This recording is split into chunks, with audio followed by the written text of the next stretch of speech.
मी CB Shegaongad Adarshnagar Shelge Solapur bar association Solapur. सध्या या घटनेवर संशय व्यक्त केला जातोय. हा अपघात नसून घात आहे असं व्यक्त केलं. एक मोठी व्यक्ती वकिलाच्या नात्याने या घटनेकडे कसे पाहतात? हे तेवढं काही साधे सुद्धा नेते नव्हते. असा राजकारणी कट रचून करू शकतात आणि होऊ शकतात, पण ऍक्च्युअली काय झालेलं आहे ते अजून आलेलं नाही. यानंतर चौकशी अंतिम. तुम्ही वकील आहात, तुम्हाला काय वाटतं, हे घात आहे की अपघात आहे? हायकोर्टची न्यायाधीश चौकशी सुप्रीम चांगले जर शोध घेणारे चांगले मिळाले तर याच्यामध्ये खरा आरोपी कोण आहे ते मिळू शकेल. नाही वकील साहेब, माझा प्रश्न आहे, हा घात आहे की अपघात आहे?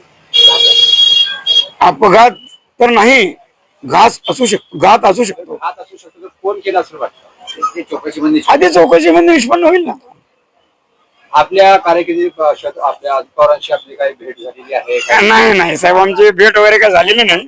आणि यदा कदाचित आता जर का प्रश्न नाही भेट व्हायचा, पण कदाचित आम्हाला जर याच्यानंतर कधी ओघ आणि वेळ जाणून आला तर त्यांच्या कुटुंबियामध्ये आम्ही जाऊन भेटू. हा बरोबर आहे ना.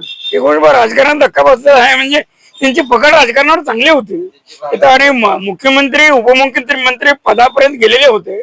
याचा अर्थ ते काही साधे सुद्धा नव्हते ना. सध्या आता उपमुख्यमंत्री कोण होणार यावर सध्या राजकारण पेटलेलं आहे. पेटलेलं तुम्हाला काय वाटतं, कोण होणार आहे?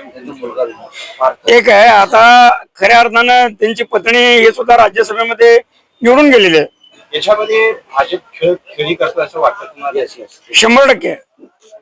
कशा प्रकारे भाजपचा खेळ कुठं नाही, सगळे मरावं आणि माझं एकट्याच राहावं. आणि जेवढे मोठमोठे पुढारी आहेत, जेवढे मोठमोठे कार्यकर्ते आहेत, तेवढं सगळ्याला त्यांनी संपवणार आहे. आता तुम्ही सुमित्रा पवारची भेट वगैरे घेणार आहात का? पवार यदा कदाचित जर वेळ साधून आले तर घेईन. काय बोलणं असणार आहे, काय भावना असणार तुमची? आमचे काय नाही, आम्ही साधा एवढंच बोलणार. जसं असं आम्ही बोललो तेवढंच.